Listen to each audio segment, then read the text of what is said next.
say I'm Ghana de share mo bibia dwo emo akwa ba de over HYTV so anwumre no nsia nsam ahodo ayensa aka no ne aboa no ne de ba beso no se kase bo ewo HYTV so ensam aye de bro na doso papa de bedi mu akoti no ebini anase fo nka bo nko bi aka mo abo mu kire se ombeti omu agu montin so adaya aban enti omuka eye hefo a ba che ben berebe kura ene efo mo adwuma mi ye de mu nsam bebro Ora William vice chairman Emma Amanku NDC ewo Puemantel no de osusu se agriculture minister ka ono de nkebe ya onkotena fi na onhwe ne nana no Sansona Cape High Court 3 akwa asetena e de asema ba batu dwa kire se Central Region GPRTU chairman ni huson sabrobe oni asem bia enti onfa nkodi Ora Chris Apau na ode isembi edwa HSA ogopiemu ewo lower minya krobo ene important mu dia transformers awodo be na na asese na hwan kra na assess our transformers emu sem nyina de be so wo ensembi eka we no ho ene yasi ne koso se enumere no nsia aka nkase ewo HYTV so na mpani so okoto se bodom osi apata so na enye ne pemu na emom obi ena ama ne so de na akwakoso abi na enumere yi wona nkaso na ne mpatamu achima yire bi dan be bia na bonso be bi ne fu awro tintin be sese ni mo brise ni nantie no okoni left right atwini nya se press before him na net msa na dwo no wana kogina ni toku ya chia de obi tie ni oh yes oh my god obi epsia no anadwo ne enumre adwuma ko ya dawroma ena epsia ya me de kase na esom ya mfa seda kase ya mfa nkoma Hanyoka State ose ensase no edoso papa ayafu echa betie o kane obi se okoto asase wo ya no mfu ihu a na ukoto ya no na ebikura na nkrata ye wo ho di ama no na akwakọ ye FAKE fake na se ukoto asase na bia wusi da na bom na abaye landguard for na ba omo ba beju digging fee wo boss wa bossing fee wo total fee fees ahodo ebeje onu wa na abedwa na eja dan ho na so Hanyoka State adawro ma wa masansem we nyina no aba be yetwem kabia nti wose bra na ye ma asase a eho eni asem bia 0243 708 485 0243 708 485 adwuma ko ya dawro ma ena ekure mu ne se ye de kase no eba be so makenkanfo a wote ye nka na wo hwen ye ne ekire nsem ni nyina mu ede ama anwumre ede ni kan eye me His Excellency Nana Kwame Owusu Nana Tino the President Mene Okafo Clement ye twa ho taw ye ba ensem ni nkire mu sɛ de etie ne ye de ba beso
Ghana fue pasase esidan o pasase ediedi dwuma dia ene minia bema me kanfo Hanyoka Estate amao Hanyoka Estate in Sasun prices no so affordable we want to tira kwan our kaswa kalabule beside Star Oil filling station na Hanyoka Estate won Sasun ebi Dodowa Side Hills Opekuma Dentra Ofanko River Papase Dominance ena Akoti Hanyoka Estate Estate. Ubetimi afre one. Ewo ahomatrufo eso 030-290-5713 and I say 059-1786-754. And your estate and one assassin a litigation free.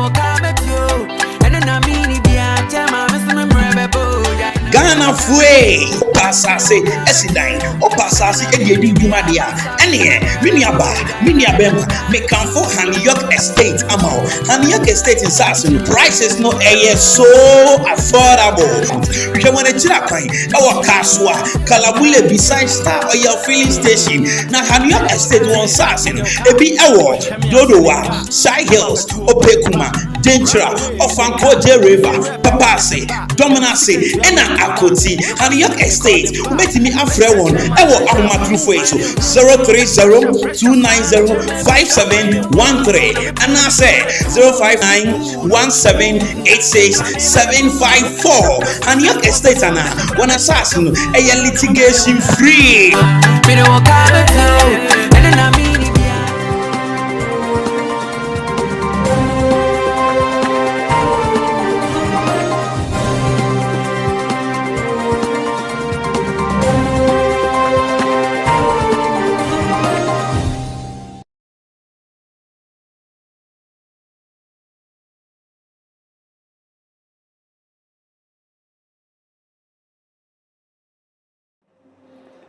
Abuja boy sambo bibia akwaba edoba HYTV so safe na ode wafidi na to ha e ka say aha HYTV yenwumre no nsia akankase a ekura yen no na yede esum wona afeje brɛ na ensem no nkyire mu no yemfa emma ye hyase ya ne ye hyase afiri wona akɔgye ntiti akosua de awie akohunu enipa yapomudin na omso ombefa to omhom so no mo aboa ma yapomudin ho nsɛm atimi akɔ nanim omo akachi na we sankofo ya mekom ho asem bese afimpi mienu ani dum enkunu ne mu ana Ghana ban na mapani his excellency na nado danko akufo do hu omo mobo no matena fi acha dododo ana obi ekwan de ma omo no je omo fa forms na omo hwe nkrata mu ye bibia fanfam hu se omo so ye je omo tum sa na esefo ye yie enti ye form adwuma na wo kire se ebeye se afimpi mienu ani aduonu mu no Jefo boso minimu pepe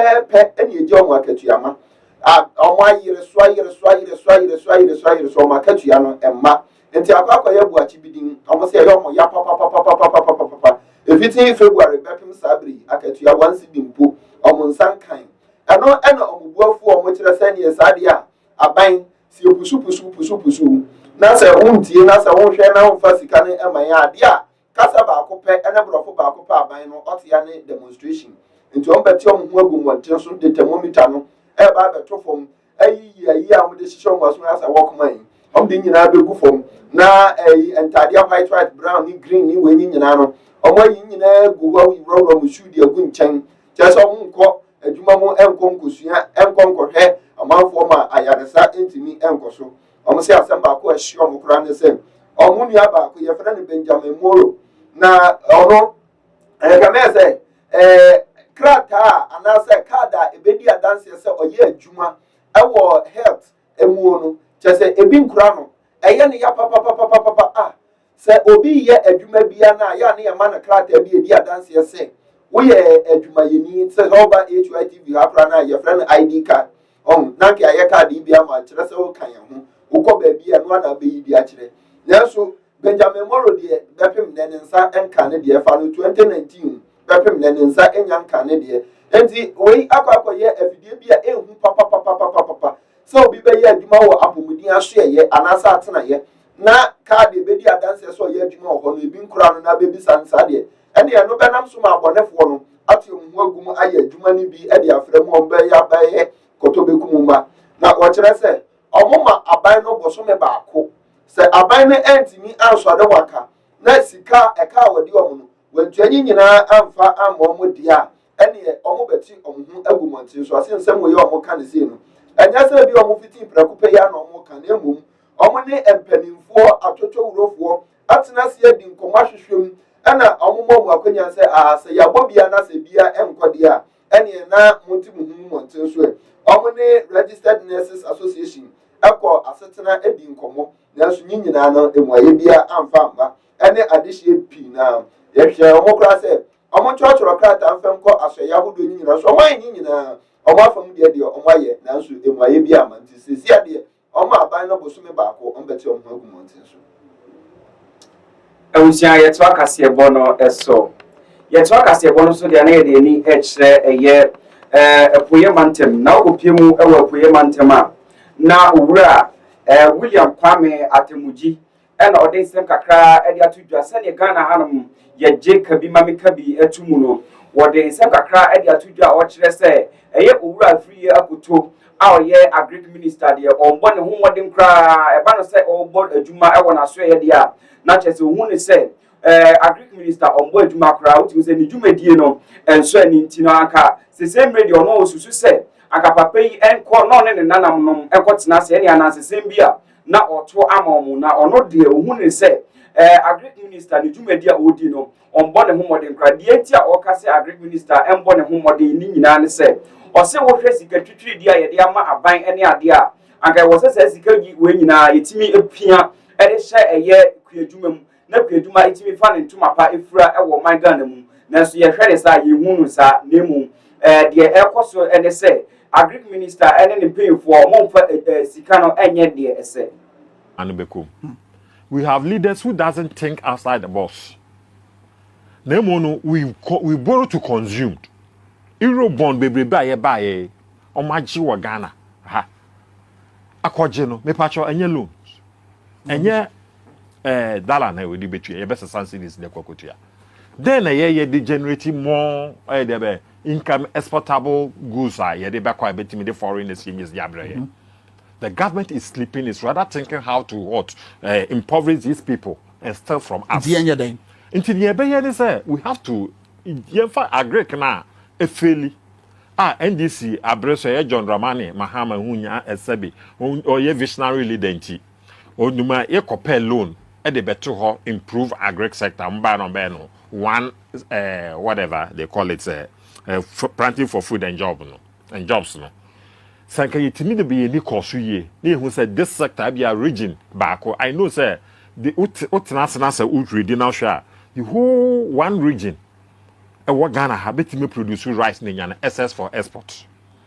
Nigeria has started the same thing and a Ghanaian. Somebody who is or not yet appointee of President Kufuor time. They are promoting Nigeria for more edema. Until Nigeria no longer exports rice.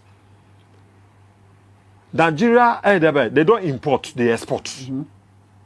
So we can, if you look at the lands, a year, muddy areas, a bit in there, grow rice. Until that, you share, Tama, Lawrence time, you start a year.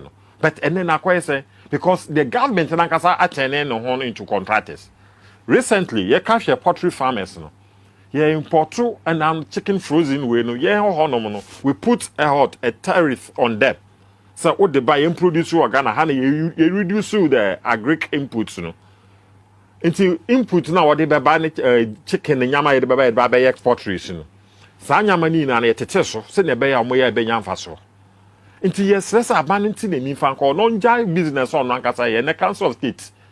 Ono no oil the biggest import of frozen chicken. Any frozen meat, any fish in our Ghana. What are we doing? And then you say mad fish, I adre na ye wa hanum Ghana for your repair. Until then, everyone say to me, the bayan for your new fan called agric setan. Okay. They are confined because the mines are cool there. They don't have nothing in them. It's overused, overspent. So in case of mutination, or they on grandchildren, they are grown. What of us and papa is some agric minister of agric. It is a papa in perform. That's also say you have confidence in them and they are performing now. What are you telling us? Okay. So let's look at the agric sector now. Let's increase production of rice, what we consume here in Ghana no. Even beans. Meaning say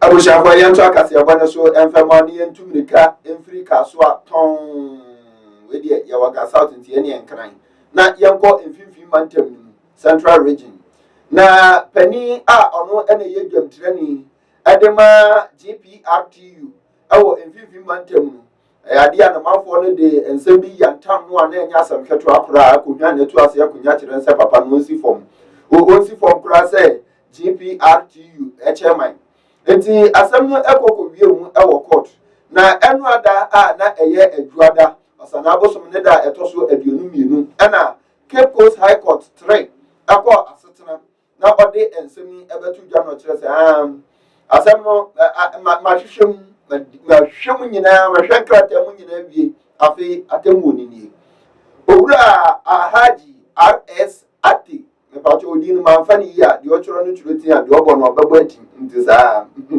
RS ati sa wohwe sadia ya hwa sadia wonkrata mu niam nyina akoye na sobo a amafo ewo Cape ade ayantam wode ayeregu am ya be yutu ase akonya kora asesi fom no abon no mahani nyina mu mahunu me pacho nhuson sabrobe se akwada ya wo no foforo to sie so no fe asem die ni hu enti ko na ko to awudwumadie so se GPRTU titira ni ewo mfifi mantam wo bra Cape Coast High Court 3 ebu atenya pe ena ne ebehi osebo ni hire to pada ko wiem bo hire se ya ni gie bi hot ekọ so sana na owura ati eka se owonsan kakra eka kire amansan ni se nyina ne se enya se wanya atemu ati se ni nti na ne oma enigie moroso de aba no de aba betiti obi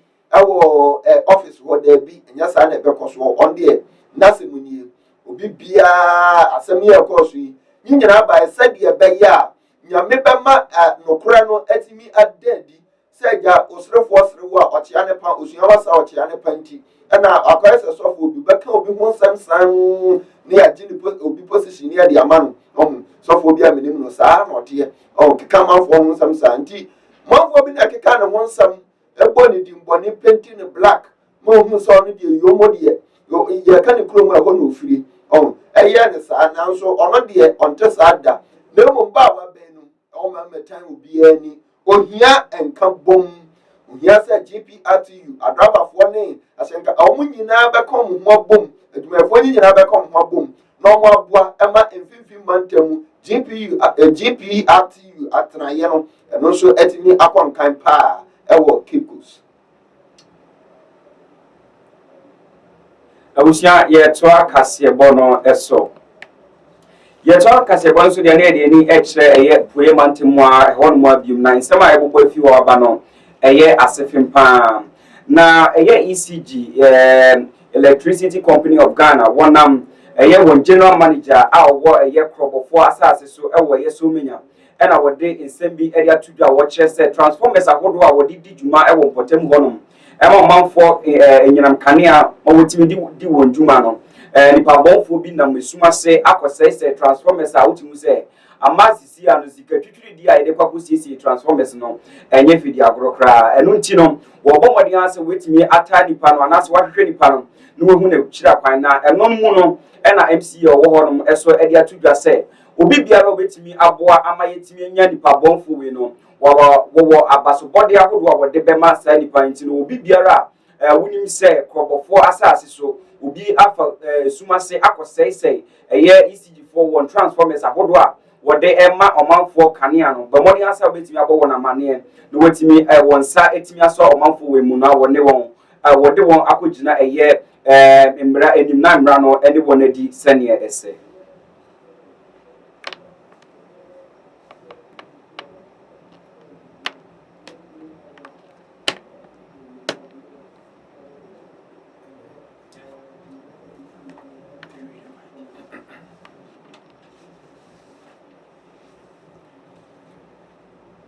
awujafo yema obibia yeto akase ebono so ede amount yeto aso na yeto aso na yekọ akwakopiem ewo opera square enkran ha enu ade na adagie enipu so kra nyira ne say Ghana Union of Traders Association 20 afron se buta enu ade ebufu bra behwe pani behwe we esawani ensa wo ka kire omubu afu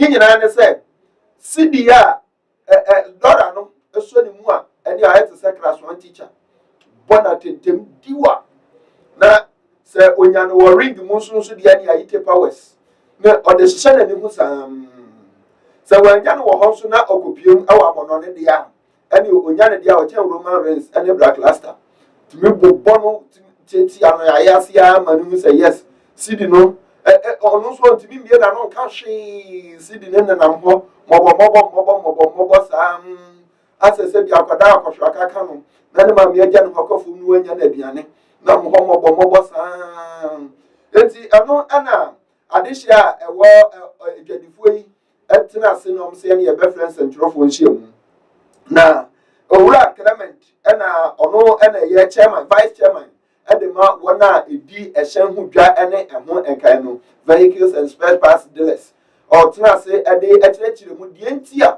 omo fresa press conference we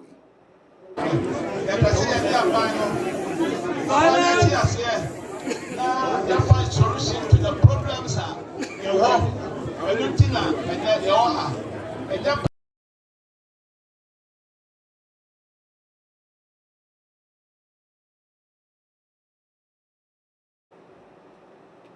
na eno echi no ana Mr.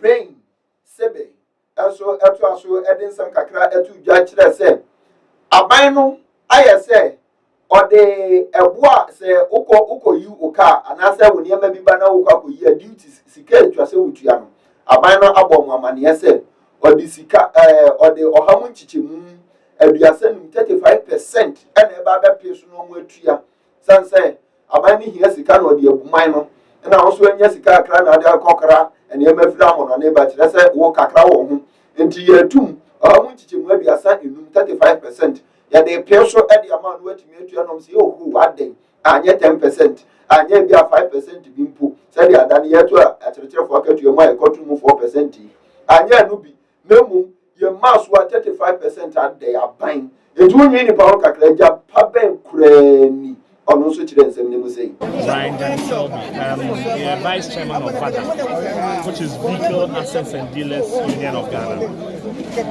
And okay, you were there because of there's been from September there are new car dealers. People are assembling cars in Ghana, and because of them, they want to add 35% duty to our duty in Ghana, and that is going to cripple our business. 35 already know our duties in Ghana, the whole of Africa. I think we are paying one of the highest duties in the whole of Africa. And on top of that, another 35% by count there. I know what they mean. We are just here to play with government. On my side, the members, even though the 10% crowd is 35. It's 1%, 2%, 10%, 35%. I know you're the patch. The exchange rates also are cost for suggestion my governments say who transfers back from higher job 3% of your money. It doesn't make it attractive say who is outside Ghana because they can't say foreigner be investing in Ghana.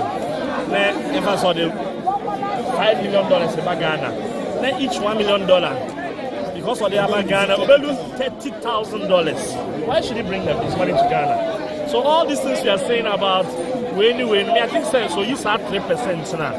Apart from that, locally Ghana has to transfer scam or be from Ghana bank to Ghana bank. We signed 3%. So the same thing, say we transfer $10,000.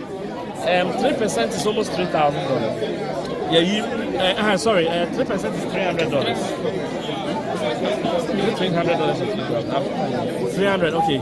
So why should you lose that money? That is 30. If a dollar is 10 cedis now, you lose even $300. 3,000 cedis. It is covered 30 million. Why should you lose that money? it doesn't make it. Here and and Sanka will use that 3% in the to make it attractive. I mean, transfer me to a big car. Come back and say because you physical dollar into the car. I'll just transfer the money to him, so it reduces the pressure on the dollar. But because of that 3%, everybody wants to join that 3%. See, you can also pay physical cash. The government interest is at 3% there. All over the world, transfer. Now, answer about us, my main car will say, we streaming live. Our animal my Facebook and I have YouTube. Abra we can YouTube and also streaming live. And you bet me a comment, no share, no subscribe. Now the people near back in comments in no one ever KASEɛ no. Yan to KASEɛ bonoso. Was that as a pronoun and I say a good work and a hadie. Ya kabom we chin kuri a dawson pa. Omo so eton white mind die bruni wewu. Omo eton bruni wewu so say omo so oku. Omo keka hu bomu a omo trotro panim. Owura asante boaten. Asante ni ma papa asante boaten. Ana ono so ekasa no kire say aban fari ade kra compare say oba no white mind die bruni wewu. Force omo kwa kofe second hand clothing. Say oba enu nso mu a aban si omo kwakra force no edifira monone edeba eno nso eho duties no wammaso ande a check half what de no kra ohamu chiche mu aduanan 40% eno de aba abeto so it is how ko don't come ni nya grow ni nya enough on krok tu e do mo so mo sra ban na papa nsadan sayem kotodegu fom ene atetere mada bodwesem kire aban na sem quantity duties no so na we de e halam kotobekumba Penny Asante Wati, yes, I can handle the less association, General Secretary. The entire Amane, the very is here with the press conference. A year, Omania, you woman, a year get the four and so on. Yet the end say a cotton, a baba. A year cotton, may a baba beton. A buono, a costo do. A free afia shasia ya no sika na esase de kwa manone ekoto bronu na ya de baba beton eya aboho empamie no ekoya sa na ma eniema no esoro kwa na eko eno nti de di kan eye sa exchange rate eye sika eye yesidi na ya de koto dollar no ama ebo no ekosoro eno nti ya ba sani ayabeya no nso ni sase ya de to so na ya ton na ama ya customers no won eni o biga na omo so exero esanse ene obeba no na ebo no ya ton enra no na entisa afenso ye obronu wa ufo na de ba ko ha ye fra no sa aban na ton sa fra ye se odi duty na ye tia no odi less 40% esan ababeka o ma ye tia ni o dada no mpo ye ntimi ntia ni senti no ama eniema no ya krafra ma no ne ba no obere obi otimi kradu a o se de duty board e me kram ye nsa obi kra numu a o se me kra baako ni nyina emwa ema o man ne kyekyere no entimi enko nanim esanse ne o kradu ya wagya ya o kra enum anase enan enka duty dodoa na esenka wotua e wotama habo no esobeti enti aban no revenue benya na nkode asiesie o man enko ne sa enti nyina ne sa yesre aban no na dawo man omomoden na duty na yetia no onte so maye na fenso dollar no ya de kranie ma no na ebura bia ya de akranie ma ya bedro man mu anka ya fasi disikra no na enhye emaye nanso no omo san e de dollar no na ma yetia ekobasa na aye dine maye eno ntini aye sere ne se omo hye yen no man hye yen ya ya betia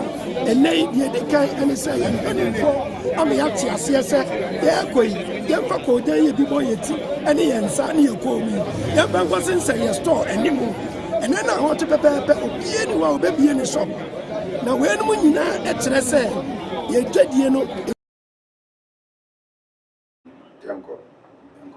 awusia ye to KASEɛ bono so KASEɛ HY KASEɛ enyumere no sia ede na yede esom wo no nemu ye de ni ekyere ye mfimfini mantem asimfosu ene ekọ owura kwadwo odum edofo owura kwadwo edum edofo edin no menhye da ehu boyi isanse ya chro ne saa ntime bo ne saa ama edofo owura kwadwo edu edofo ena ode nsem kakra ede etudwa na nsem a okyere nyina ne se eba no eye eduru a ye fe no ebibiduru a etimi ebu adwuma pa afei so na hoode no ewo soro pa ntina nka onu de osusu se aban bomodin na se obetimi ede nani akyere ye ebibiduru ho na watimi ede sika pudo pa etimi ede ahye eye sa adwumadie no anase ebibiduru mu na no ena betimi amaga na yetimi akoye nim ewo ye apomudin ho nsem na afei so ye sika sem no ye betimi apagye mu pa ochechire mu no na ode eye fidie foforo kra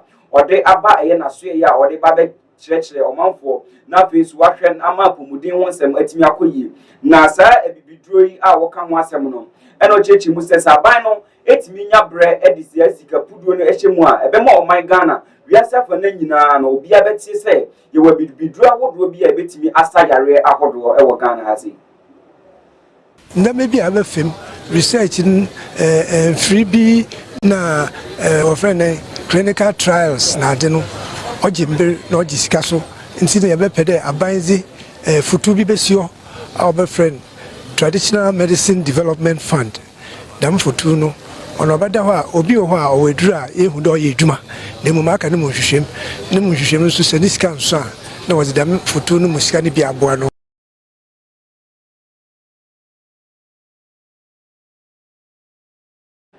yeto akaseɛ bɔne so no wasasem we ya so na afei so MC awo asimfo so Nicholas Fifi bakom ono so ekyerɛkyerɛ ne nsɛm sɛ de papa yi kan no ne kwan so a no sanse onu de hu ne sɛ bibiduro no nyankopɔn adoma kyɛde a ɔde ama bibi man tin Ghana yɛya ɛkyɛfa de a ɛne yɛnsom na yɛmbɔ mɔden asɛ bibiduro no ebetimi afa ne ntuma pa efura ɛwɔ man Ghana na the way a bibiduro do ɔmo yɛ ne nti ɛma nipa pii nya adwen bi sɛ bi a bibiduro enya de papa ba ya try bi da na efi ade a behu a wo hwa a ɛte sɛ pharmaceutical industry pepepe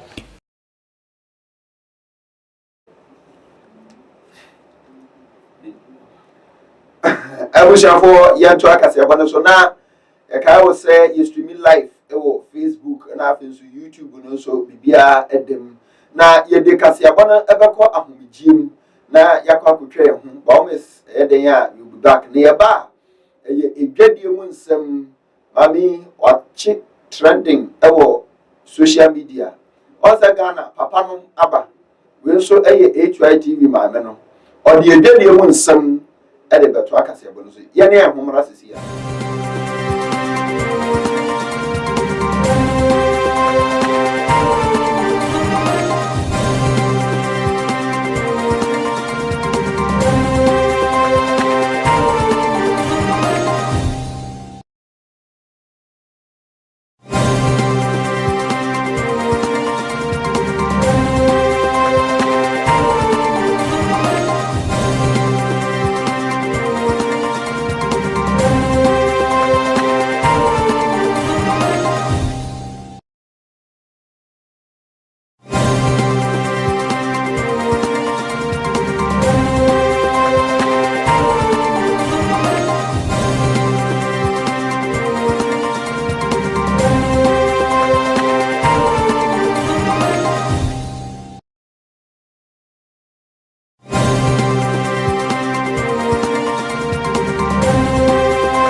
edwa so ensem na me am di KASEɛ boy ebro me ding di efia kiki yens ko KASEɛ ni mo Ghana sika krabia KASEɛ Bank of Ghana e de ensem ba ku mienu abetu dwana ni nyina ne se omo sisa approach sika no ye fa ni dollar cedi na pounds no ebi mu ho a omo nya ni yie nti omo di nsem abetu dwa se wa nya ni yie no omo be ba na omo di mrasem abechu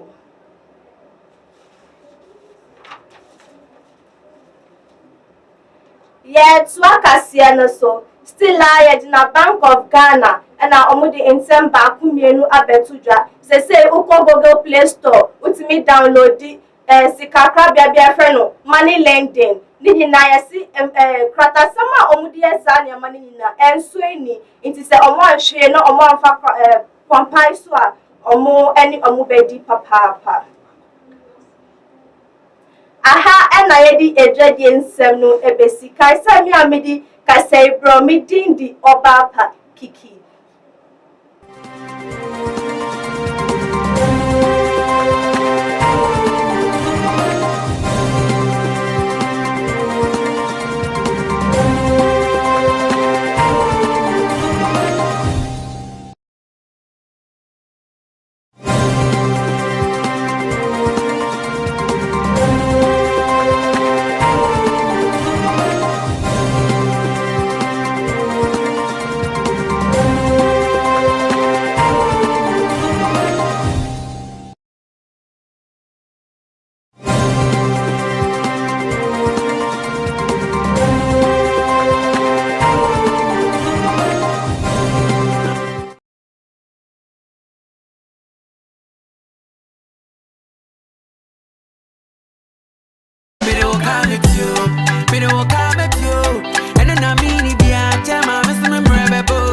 Ghana fue pasase esidan o pasase ediedi dwuma dia ene minia bema me kanfo Haniyok Estate amao Haniyok Estate in Sassen prices no so affordable we want to chira kwan our kaswa kalabule beside star or your filling station na Haniyok Estate won Sassen ebi ewo dodowa side hills opekuma Dentra Ofanko River Papase Dominase ena Akoti Haniyok Estate umetimi afre won ewo ahomatrufo eso 030-290-5713 and I say 059-1786-754 Haniyok Estate ana one assassin a litigation free.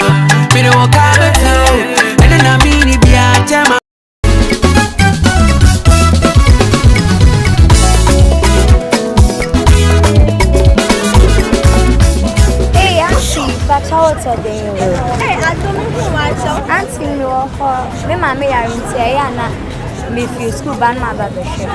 Auntie, Beba me ya leo, manum me drosa. Auntie, Poor Medical Center. Poor Medical Center. Poor Medical Center. El Caswa Liberia Camp. Omoni gas filling station. Energy. Mom, Mr. Fatsamin. I mean, you want that. No, madam, for mammy be yari, and I'm going to call Poor Medical Center. Set up now, yari, 5. Yeah, call. Yes. Hey, yari, some machines, they are actually CC. We can find things from Liberia Camp. Family Poor Medical Center. I see where.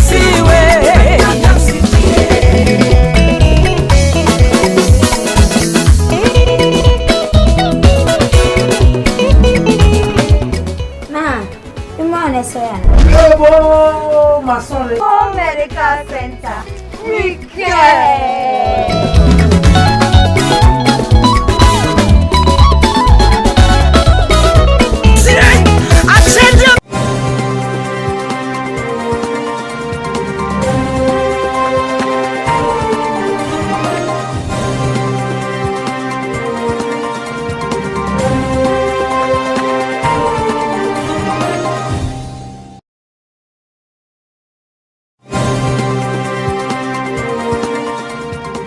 abusuafo yesan ema wo akwa basa wajibre na ohwe HY KASEɛ na baby ayedui eye enigidie mu ensem na afia Friday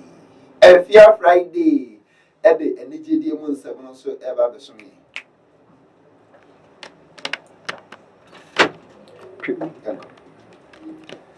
afia obode ede yakofa se ede na koso entertainment mani de wa uni se dodo na e na e koso e we entertainment industry na uni se kokon salady entertainment perfect ma fa ma pra na che se bi be mi ti anu e na ma kwa bo no amede e ba be so mo enti e na bna da die na che se entertainment na aye pin so afia yanko entertainment beda se pa na me kai o se HY KASEɛ e na we ni egusu a wo hwe ensem e koso e we entertainment industry no eno e na me efia Friday ma bo ano a me de ba e be so mo se enyi de die mu KASEɛ bo na me kai o se koso a e wo Facebook betumi a join e na wa hwe show ni bi enso e wo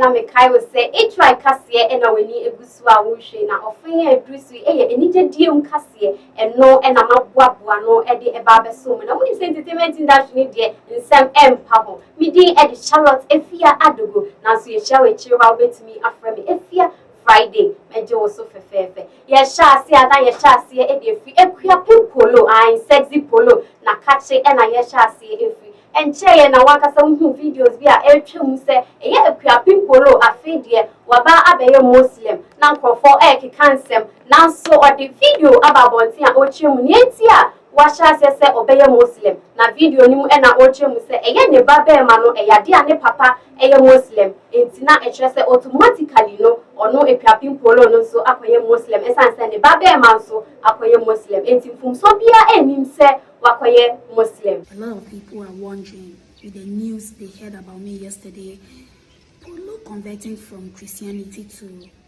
Islam or being a Muslim. Some are saying, am I impressing a man? Am I impressing someone? Is someone forcing me? I didn't sleep at all. Look at my eyes, reddish, swollen. They didn't let me sleep. A lot of calls from outside Ghana, my family. Do I know what I'm doing? What is wrong with me? Are you impressing someone? Is someone forcing you to do something that you are not sure of? I'm not impressing. Mind you, my son is 9 years and he is a Muslim. I got pregnant for a Muslim guy 2012 and gave birth in 2013. That should tell you that I know what I'm doing. I've loved Islamic religion, not now. Oh, most of my friends are Muslims, not to talk of Ruki, Mariam, Ramatu, you know. I have a lot of Muslim friends, so I love Muslims. I love Islamic religion. I'm not impressing. I will not impress human beings for anything. I only impress Allah, which you call God. And I don't see any difference between Christianity and Islamic, because we all pray to Allah, God. Yes. You just have to be holy. So please stop judging me and ranting your mouth. If not, Allah will curse you. Stop saying things you know nothing about. And hey, those people judging me and saying things on my page on how to dress. I just got converted to Islamic just yesterday. And I'm an actress. I do promo, I do advert for people. I'll make sure to cover up that I will not expose my body a lot. But hey, this is sexy polo. My malam who helped me to convert into Islam told me that I can still keep my full name on social media, keep my stage name as sexy polo, but I will just add my Muslim name to it. So Rosman Alade Brown is still there, but I'll add my Muslim name to that, and I'm still keeping sexy polo. And as sexy polo, you see me go sexy. I'll cover myself with clothes, but the sexy body will expose. That is what you don't like.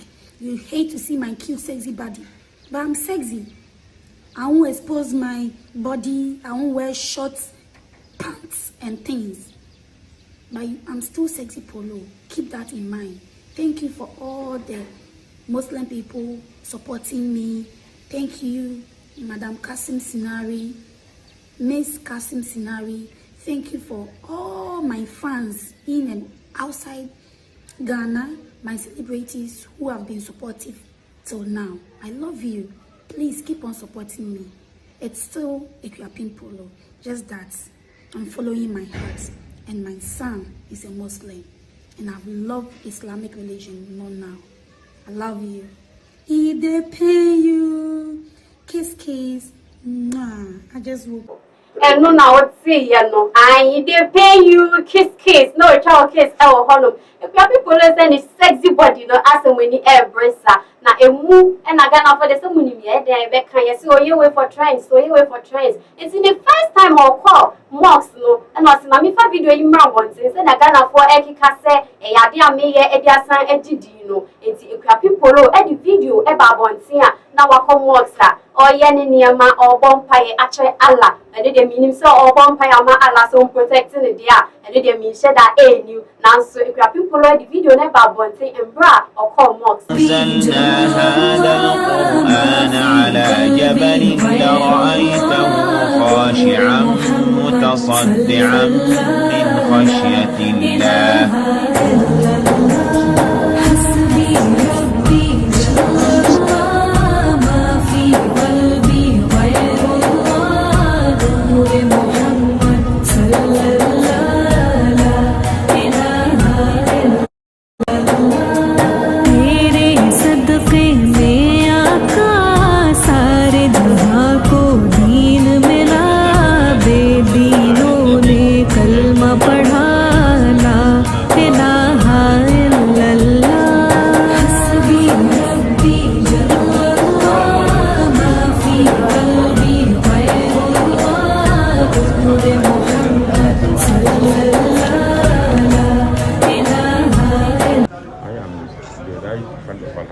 Go to Allah subhanahu wa ta'ala, the most gracious, the most merciful, who has invited you to the religion of submissive.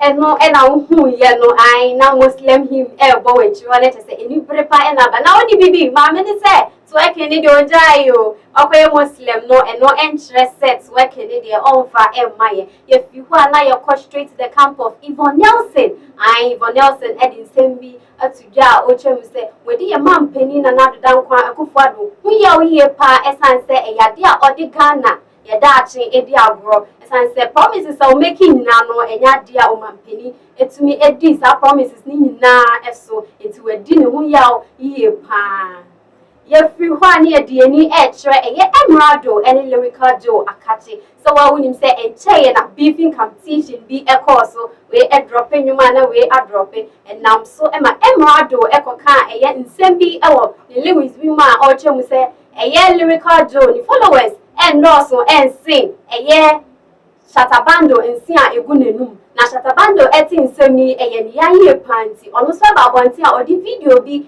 eba ya na chese o twa emerado empoa eno enam so ema emerado so aba bonti abe pa shatabando atose on fan channel ewo mu se onu emerado no owa esing shatabando na emom shatabando enyi asini chi efie pi enti shatabando efa ne mponi nyina enchano na mijidi se a great move and so fu obi a atopa ohe ensehwe na wapa oni krono acho if you na your call your last story ye pa but it was say this baby TikTok TikTok ibe ya de na nursing students bi TikTok video bi na TikTok video ni mu nsema ewo mu no enya de a etwa yiye na video ni mu mo kire se ono ebeye nurse dia na chese wo yare na wo na kachi de wepra eyade a obekunkum eye ayarefo bebre nanso obabontin ebechire mu se eyade a one fan serious essence TikTok de sound bi eba obi atumi hop into the sound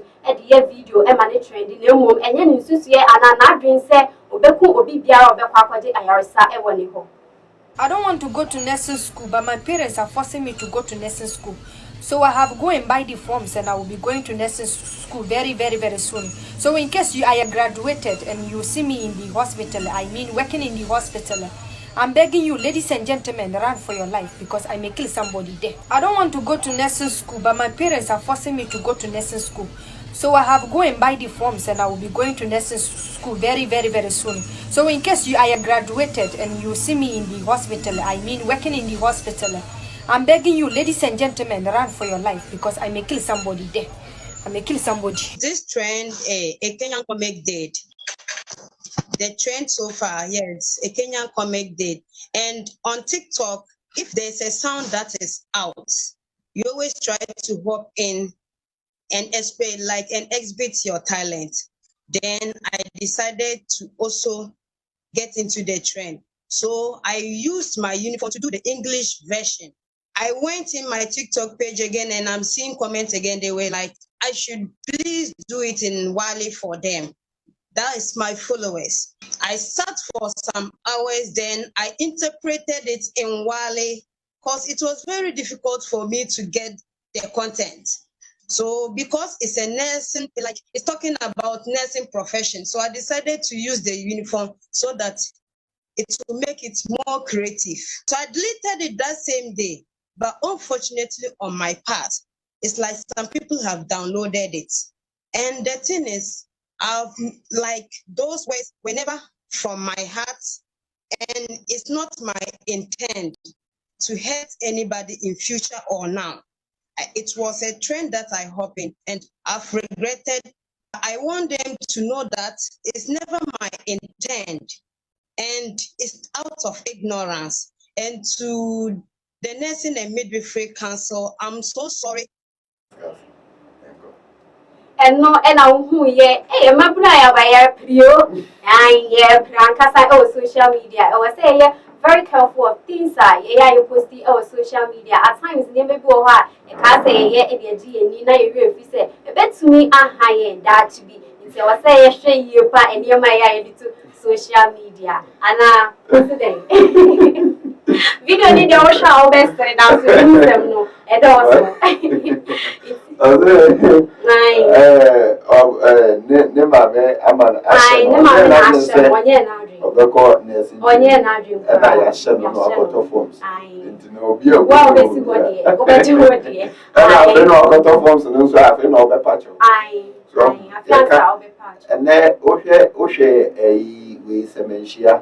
the triple action. Yeah. Oh, sorry, Emra. Also, or the motivational will be by saying, "Show KASEɛ." Oh yeah. The would be an enemy. It's not be trust. It's your own self and our patron. But we Ghana for you so much. Emma. Ahana Emra, Mamma Quine said, "Any day, dear KASEɛ, no, we didn't deny everybody. You know, we did Mamma the President, I feel all by this, which was our watching chewing gum by any of come up for president and so on. Cashy, and my name and your mom was the don't bet to us. And here I say, I wish ya not to say a fear Friday, Charlotte, a Canadian or no, and a day and the moon seminar, a day about the Suyana, so okay, a fear kiki, or also a day, a J.D. Moon, some Bank of Ghana, and some who do a much traveling in Arno. Or more on also at the bar ever soon. Many or come up for Clement and yet not say a day and sending in ever soon as I say, a Hayoka state at Dauroma, and yet me I Brandy de Cassiano don't share about cook ye de ever soon war. It Yamiado Metano, your best Shana, Hayoka state see a more money, I say. So Cocotas, I see I'm a patrol. Sasana dear, Yanon for a $20 from pa. I can't back baby, not no good at the first recording. Oba just as in the free senses as a quacotraman and huncrata some a fake fake. To Oba Beji and the amount of buying, then be at Miaku ye the amount by now won't watch you. The boss now got us as no baby who sit down now two foundation, but one around guard for another digging fee. And I feel so. Who ye say who see a dining so any seeing few bossing few painting few total stars fee. Oh, fees are good to a one a big journey, a jar a dino, or Nelson Hayoka state at Daurmentino, or says answer winning about the Yatrim Cabia, Freya 0243 708 485 0243 708 485. Yes, also dynamic sports. The sports governor, or also Ababa Betanasi, not just a president and any war, your governor, and your president, and your war or my Ghana president. And yes, I'm control room, I better